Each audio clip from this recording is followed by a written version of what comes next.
So good morning to myself, the sun, sky, and the earth, and the water. Anyways,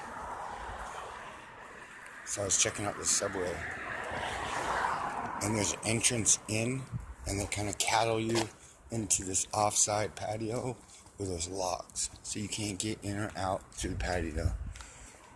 So this must be like a major corralling point. I'll show you the locks if you're interested. You don't take my word for it. There must be some sort of underground subway here linked to the United States government. No, I'm just totally kidding. But it does have locks on it.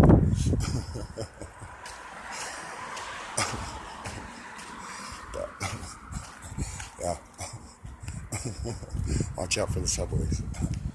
Not only is the food toxic, so will be your last destination. So, yeah, I'm still in Tucson, Arizona. It's alright, it's pretty laid back here. Population's small. There's beautiful mountains. I don't know. Yeah, there's girls here. And boys. It's cool.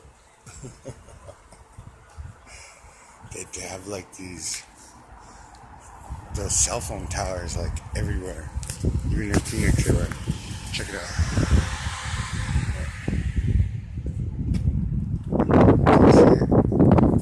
Cell phone tower. Like lots of them. Imagine if that was like directly into the dome piece. Yeah. Right, well, that could do the old soft wiring of the brain. Oh yeah. Always talking about neuroplasticity. Its ability for the brain to create new pathways. Yeah, like to think creatively.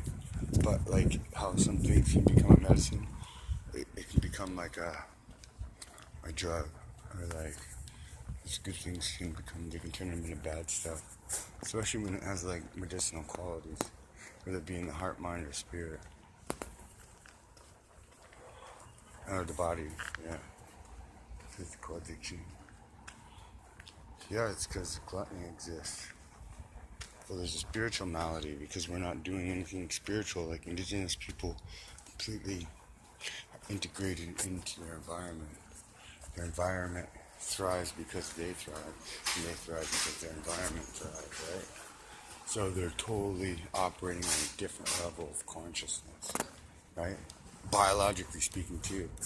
This is what happens biologically to the indigenous person. Or someone that has like a serious connection. I'm not saying there's all indigenous people, but based on biology and race, there are advantages and disadvantages. And for one to completely ignore these facts, especially when they're on a journey, it's completely inconducive. If you're like have a spiritual agenda, or you're trying to grow spiritually, or as a human being. Yeah, imagine what that is. You're a human being. So anyways.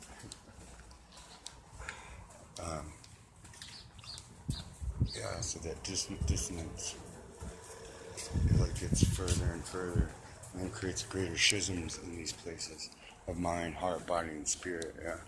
So, like, if you don't have the resolution existing in these areas where conflict exists, like, you're not spiritually growing. Like, you're not self-actualizing, because if you've actualized the self, or you're operating from the self. Like, these things can't happen. You can't have dissonance.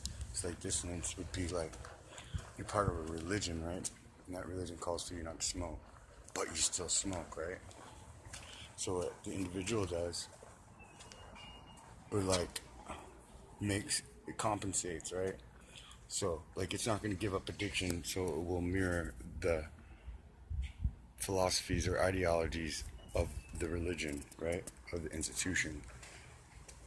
So it will say, oh, well, smoking's not that bad, right? Like, God's going to forgive me, or whoever they think in their mind, like, is measuring these things hour by hour, minute by minute, second by second, documenting everything he does.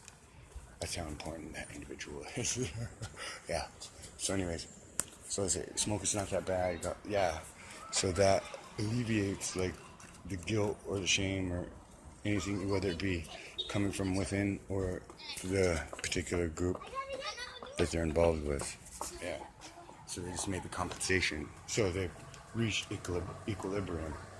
Yeah, so if you start looking at duality is just a bunch of crap. Like, all duality is established and founded on was, like, accepting the fact that bad things happen. But for only, like, in order for bad to exist, there has to be good. Like, bad cannot, like, operate on itself like it means good. Like, good doesn't need bad, you know what I'm saying? So, like, these are obviously architects who design and engineer different religions for different groups of people, so it would interact with them on a cultural level, which they created the culture.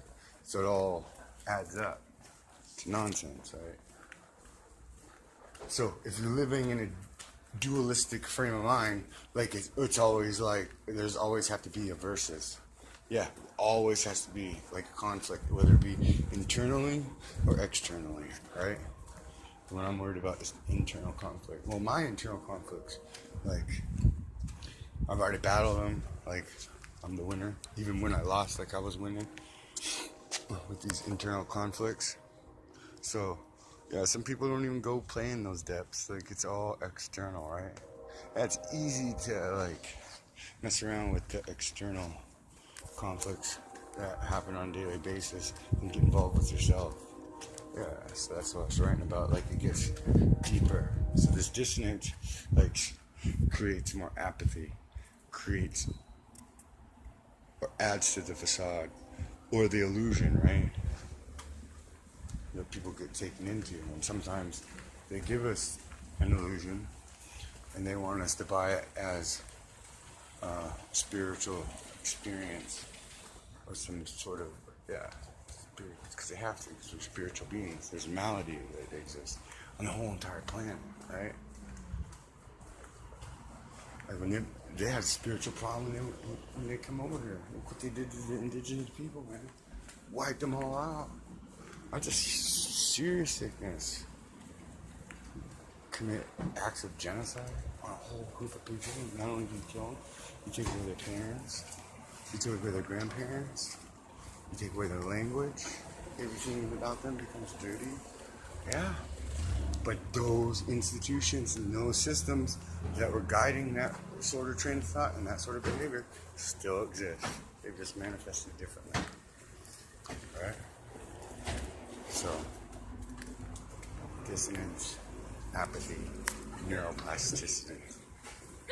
Yeah. Sounds like a trilogy to me. Monoson, it's Trinity. Oh my God. I just spoke to God. Yeah. No, no. But that's one thing that I find highly fascinating. When people speak to God, right? Or they claim to speak to God. Or there's some sort of revelation, and that revelation is a consequence of speaking to God, or God spoke to them. Not like a cell phone. Not with like words that were auditory, but just like the vibe, the feeling, which I would accept. But most of the people that are saying this take the stances that they're not even operating with self, right? And their idea of God is, there was more to that, I forgot about it, but anyways, because it's on 10, and I'm getting hungry. My hunger cells are telling me to eat.